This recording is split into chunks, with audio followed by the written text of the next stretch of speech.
تیرے شہر ستم کر میں ایپیسوڈ 35۔ 9 ماہ بعد دسمبر اب کے آؤ تو تم اس شہر تمنا کی خبر لانا جہاں پر ریت کے ذرے ستارے ہیں، گل و بلبل مہ و انجم وفا کے استعارے ہیں، جہاں دل وہ سمندر ہے کئی جس کے کنارے ہیں، جہاں قسمت کی دیوی مٹھیوں میں جگمگاتی ہے، جہاں دھڑکن کی لے پر بے خودی نغمے سناتی ہے۔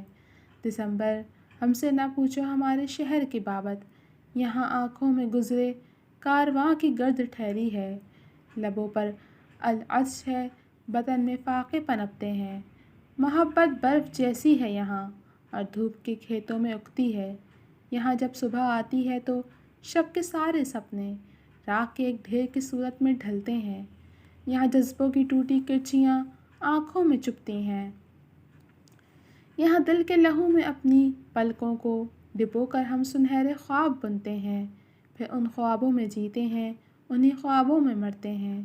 دریدہ روح کو لفظوں سے سینہ گو نہیں ممکن، مگر پھر بھی دسمبر اب کے آؤ تو تم اس شہر تمنا کی خبر لانا۔ فاخرہ بتول۔ ماہ دسمبر کا آغاز ہو کر اب اختتام کی جانب گامزن تھا، وہی دسمبر جس میں ہر انسان کو نہ جانے کیوں اپنے سارے دکھ درد ایسے یاد آتے ہیں گویا وہ دسمبر نے ہی انہیں دیے ہوں، جبکہ حقیقت یہ ہے کہ سرد دسمبر ہو یا تپتا جون، اگر من کا موسم اداس ہے تو دنیا کی ہر شے سے اداسی ٹپکتی ہوئی محسوس ہوتی ہے، پھر چاہے وہ بہار کے موسم میں کھلا گلاب ہی کیوں نہ ہو۔ اگر من کا موسم خوشگوار ہے تو خزاں کی رت میں پیڑوں سے گرتے پتے بھی خوبصورت لگتے ہیں۔ اسلام آباد میں سردیوں کی ٹھنڈی صبح نمودار ہو چکی تھی، حسب معمول لوگ موٹے کپڑے، سویٹر اور جیکٹس پہنے اپنے اپنے روزمرہ کے کاموں کے لیے گھر سے نکلنے لگے تھے۔ بلیک جینز پر ڈارک بلو ہائی نیک اور اس کے اوپر بلیک جیکٹ پہنے خلاف معمول آج بابر تھوڑا لیٹ آفس پہنچا تھا۔ جیسے ہی وہ اپنے روم میں آیا تو وہاں مینیجر کو پہلے سے ہی بیٹھا پایا۔ Good morning sir.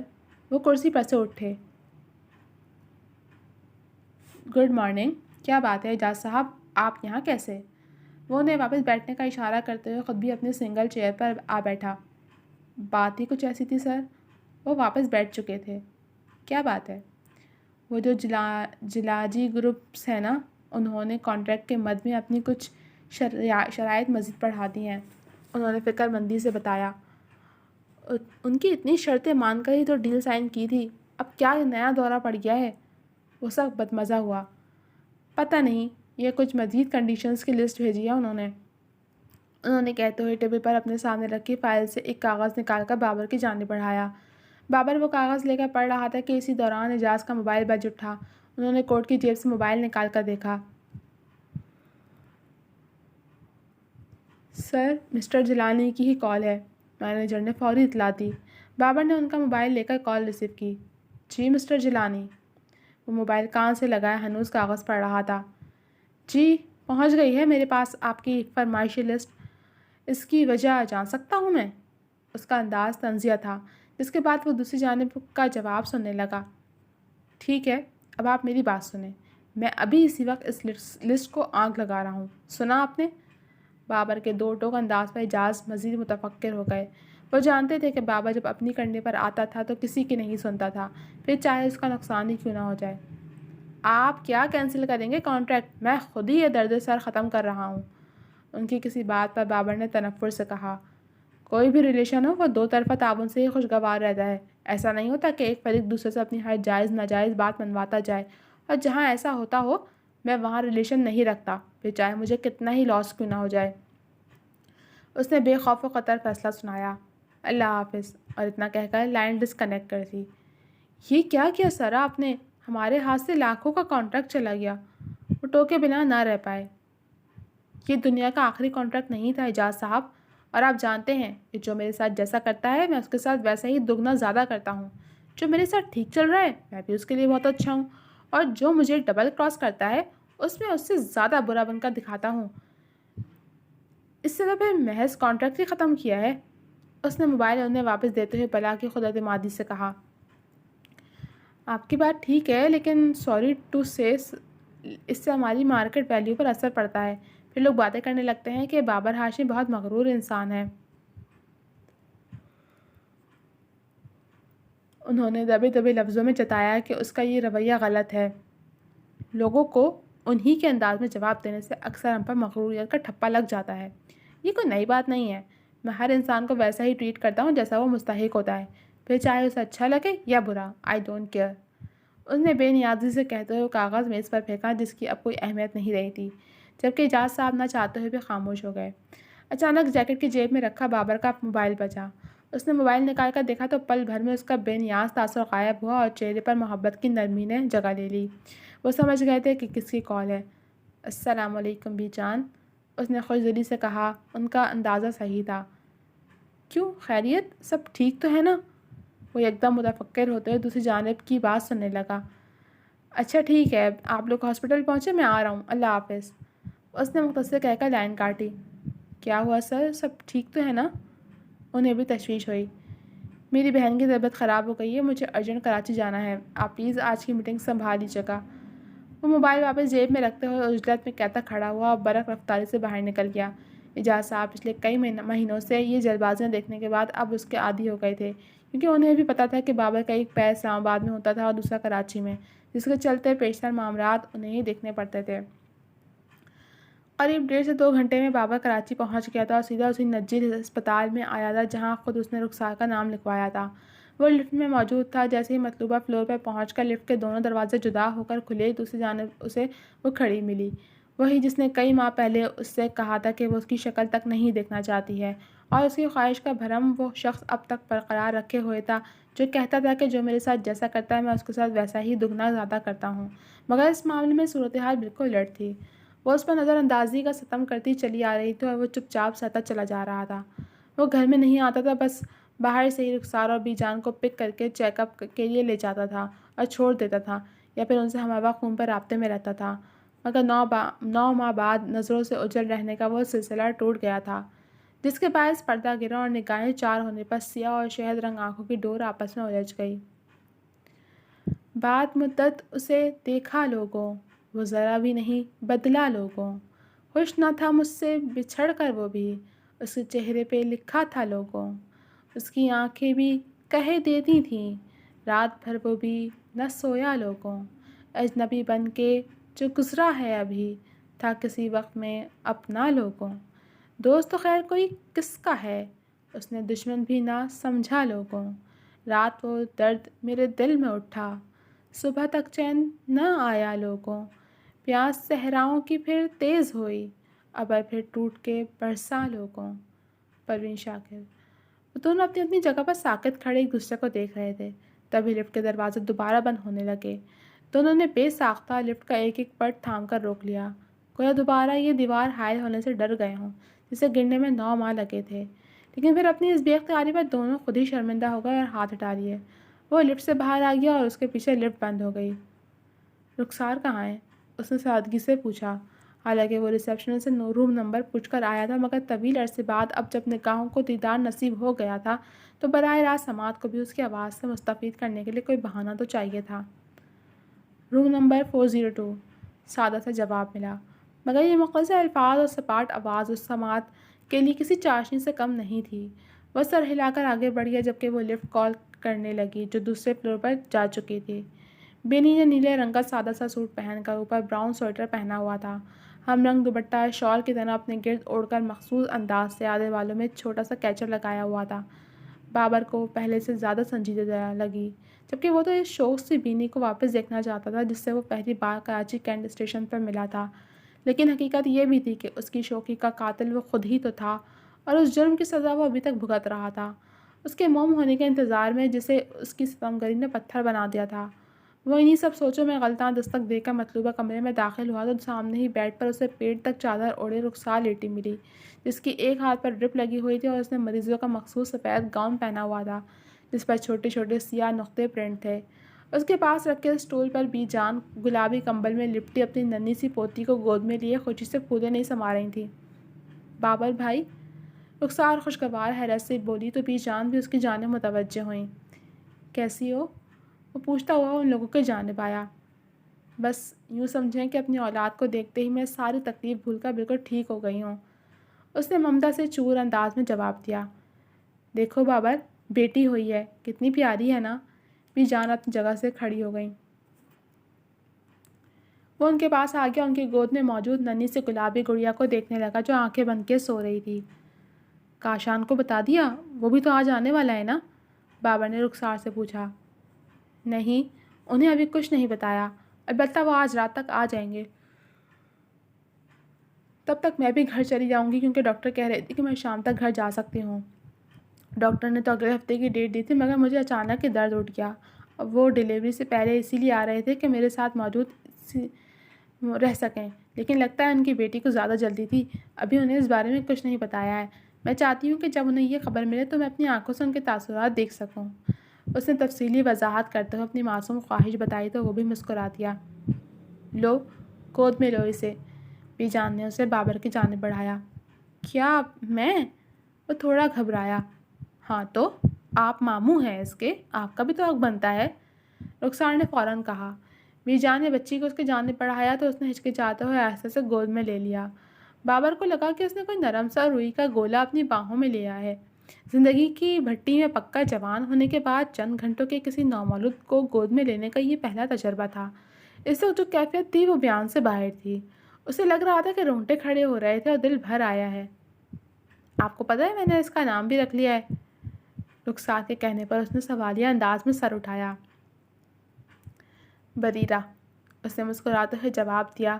اس نے دوبارہ اپنی آغوش میں سمائی ننھی پری کو دیکھا تو اسے سالوں پہلے کا وہ لمحہ یاد آ گیا جب 5 سالہ بابر کی گود میں ننھی بریرہ کو دیا گیا تھا۔ یہ تمہاری بہن ہے بریرہ، اور اب تمہیں اس کا خیال رکھنا ہے بابر۔ اس کے ذہن میں اپنے باپ کی پرشفیق آواز گونجی۔ بابر کو لگا اس کے پانی سے بھرتے دل کو کسی نے ہلکے سے دبایا ہے اور وہ پانی بے ساختہ آنکھ سے آنسو بن کر گال پر پھسلا۔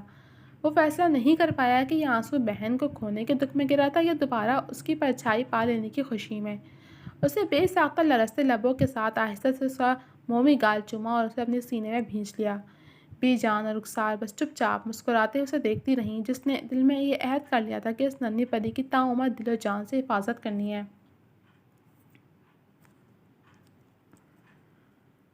نارمل ڈیلیوری ہونے کے باعث شام تک کی رخسار اور بریرہ کو اسپتال سے ڈسچارج کر دیا گیا تھا، جنہیں اب گھر لے جانے کی تیاری ہو رہی تھی۔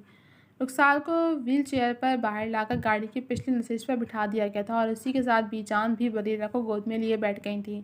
بابر نے پچھلا دروازہ بند کیا جبکہ بینی بھی کار کی چابی لیے ڈرائیونگ سیٹ کا دروازہ کھولنے لگی۔ کار تم ڈرائیو کرو گی؟ وہ بے ساختہ کہہ گیا۔ بینی نے رک کر گردن موڑی۔ ہاں، کیونکہ مجھے ڈرائیونگ آتی ہے اور اس بات کا افسوس مجھے ساری زندگی رہے گا۔ اس نے محض سپاٹ لہجے میں ایک سوال کا جواب نہیں دیا تھا بلکہ آخر جملے میں بہت کچھ جتایا تھا جسے وہ اچھی طرح سمجھ گیا۔ بابر بیٹا، بینی کو کار چلانی آتی ہے، ہسپتال بھی یہی لے کر آئی تھی۔ بی جان کھڑکی سے اسے دیکھتے ہوئے گویا ہوئی تو وہ ان کی جانب متوجہ ہوا۔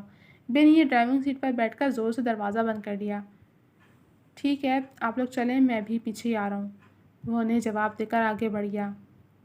بابر کا کیونکہ بہت زیادہ کراچی آنا جانا رہتا تھا، اسی لیے اس نے ایک گاڑی اپنے یہاں والے بنگلے پر رکھ چھوڑی تھی اور یہاں آنے کے بعد وہ اسے استعمال کرتا تھا۔ کاشان کے باہر جانے کے بعد ان کی معاشی حالات اب کافی بہتر ہو گئی تھی، جس کے بعد ان لوگوں نے پہلی فرصت میں یہ آلٹو کار خریدی تھی کہ سفر میں پریشانی نہ ہو۔ اب بینی کو کیونکہ ڈرائیونگ بھی آتی تھی اس لیے کاشان مزید بے فکر ہو گیا تھا، لیکن وہ لوگ ابھی تک اسی گھر میں رہ رہے تھے کیونکہ یہ ان کے لیے مناسب بھی تھا اور محفوظ بھی کہ اتنے عرصے میں آس پاس والے لوگوں سے کافی جان پہچان ہو گئی تھی۔ کہنے کو ان 9 مہینوں میں بہت کچھ بدلنے کے بعد بھی کافی کچھ اب بھی پہلے جیسا تھا۔ کاشان کے آسٹریلیا جانے کے کوئی 2 ہفتے بعد رخسار کی پریگنینسی کنفرم ہو گئی تھی۔ یہ خبر سن کر سبھی بہت خوش ہوئے تھے۔ بی جان اور بینی نے اس پورے عرصے اس کا بہت خیال رکھا، جبکہ بابر نے اس کے روٹین چیک اپ کی ذمہ داری لے رکھی تھی۔